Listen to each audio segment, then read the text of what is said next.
Friends, आप सबको विश्वकर्मा पूजा की हार्दिक शुभकामनाएं। विश्वकर्मा जी इंजीनियरिंग के सबसे बड़े देवता हैं, उनको शत शत बार नमन। इस विश्व को रचने में विश्वकर्मा जी का योगदान अहम है। चाहे सोने की लंका का निर्माण हो, चाहे द्वारिका नगरी का निर्माण हो, इंद्रप्रस्थ का निर्माण हो, अनेक आश्चर्यजनक रचनाएं विश्वकर्मा जी ने की है। विश्वकर्मा जी का योगदान राम सेतु में भी था। वह कैसे? राम सेतु आज भी एक रहस्य बना हुआ है। चलिए इसको भी जान लेते हैं। मैं जो कह रहा हूँ वह औरों से हटकर जरूर कह रहा हूँ, क्योंकि मैं साइंस के आधार पर कह रहा हूँ। फ्रेंड्स, जरा सुनने की कोशिश करें। राम सेतु के निर्माण में नल नील का योगदान अहम था।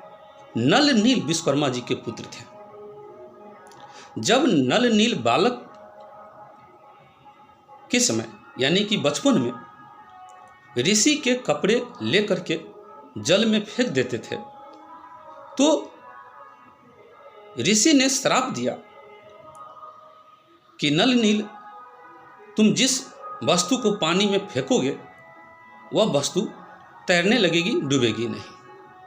अब इस श्राप के पीछे भी कारण था। उस योग्य ऋषि ने जान लिया कि ये दोनों बालक नल और नील विश्वकर्मा जी के पुत्र हैं। विश्वकर्मा जी में अनेक गुण हैं, जैसे हवा में तैराने वाली वस्तुओं का निर्माण, जैसे जल में महल का निर्माण, जल पर तैरने वाली महल का निर्माण। अनेक प्रकार के गुण हैं, अनेक प्रकार के इंजीनियरिंग विश्वकर्मा जी में है। उनके पुत्र होने के नाते नल नील में भी सभी प्रकार के इंजीनियरिंग भरे हुए हैं। इसलिए यदि कपड़े लेकर वे जल में फेंक देते तो कपड़े भी इस प्रकार से फेंकते कि वो कपड़े डूब जाते। आमतौर पर हम जो कपड़े फेंकते हैं तो डूबने की स्थिति में नहीं होती, क्योंकि कपड़े हल्के होते। परंतु वहाँ पर है कि नल नील में ऐसी कला थी कि कपड़े डूब जाते थे। इसलिए ऋषि ने ऐसा सोचा कि इसके अंदर सारे गुण विश्वकर्मा जी के हैं।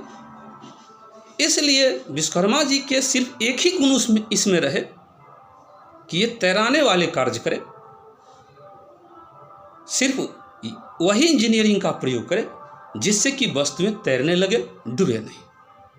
इसलिए उन्होंने साफ देकर नल नील के एक गुण छोड़कर शेष गुण को भुला दिया, शेष गुण को भूलने का साप दे दिया। इसलिए नल नील से सभी गुण भूल गए, सिर्फ एक गुण छोड़कर, और वह गुण था पानी में तैराने वाला इंजीनियरिंग। इसीलिए उसमें यह गुण रह गया था। अब रही बात कि जब राम सेतु का निर्माण हुआ तो नल नील जब अपने हाथ से पत्थर को रखता था तो वह पत्थर तैरने लगता था। इसका यही कारण था कि उसमें यह इंजीनियरिंग था साइंस के आधार पर, जिसके कारण नल नील के हाथों उस पत्थर का शेप ऐसा बनता था कि वह पत्थर पानी में तैरने लगता था। अब कोई साधु ऐसा कहते हैं कि राम नाम लिखने के कारण वह पत्थर तैरने लगता था। दोस्तों, पत्थर तो तैरता था नल नील के इंजीनियरिंग के कारण, लेकिन राम नाम पत्थर पर क्यों लिखा जाता था? राम नाम पत्थर पर इसलिए लिखा जाता था कि राम नाम के कारण उस पत्थर में इतनी ताकत आ जाती थी कि राक्षसों की कोई भी शक्ति उस राम सेतु पर कार्य न करे, राम सेतु को तोड़ न सके। इसलिए राम नाम उस पत्थर पर लिखा जाता था कि राम नाम लिख देने से पत्थर में बहुत शक्ति आ जाती थी और रावण उसको कुछ नहीं कर सकता था। जब राम नाम उस पत्थर पर लिख दिया गया और सेतु तैयार कर दिया गया, तो मेघनाथ सेतु तैयार करने के समय ही कितने हमले किए, ब्रह्मास्त्र इत्यादि छोड़े, बहुत सारी शक्तियों का प्रयोग किया कि राम सेतु टूट जाए, लेकिन राम सेतु नहीं टूटा। इसका कारण था राम नाम का प्रयोग। राम नाम जो पत्थर पर लिख दिया गया था, वही प्रयोग राम सेतु की रक्षा किया।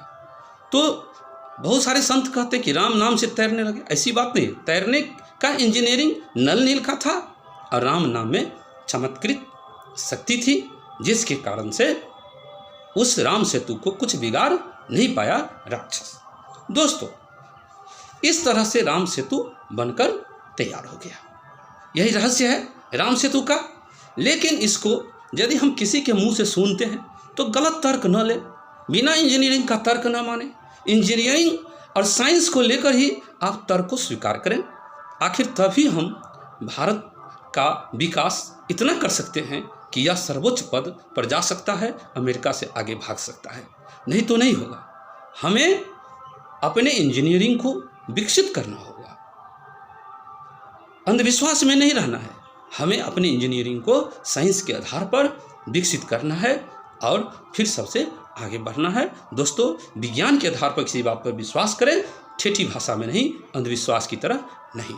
मैं आशा करता हूं कि आप हर बात को इंजीनियरिंग के रूप में लेंगे, साइंस के रूप में लेंगे और भारत का विकास निश्चित होगा, सबसे अधिक होगा। जय श्री राम, जय विश्वकर्मा जी।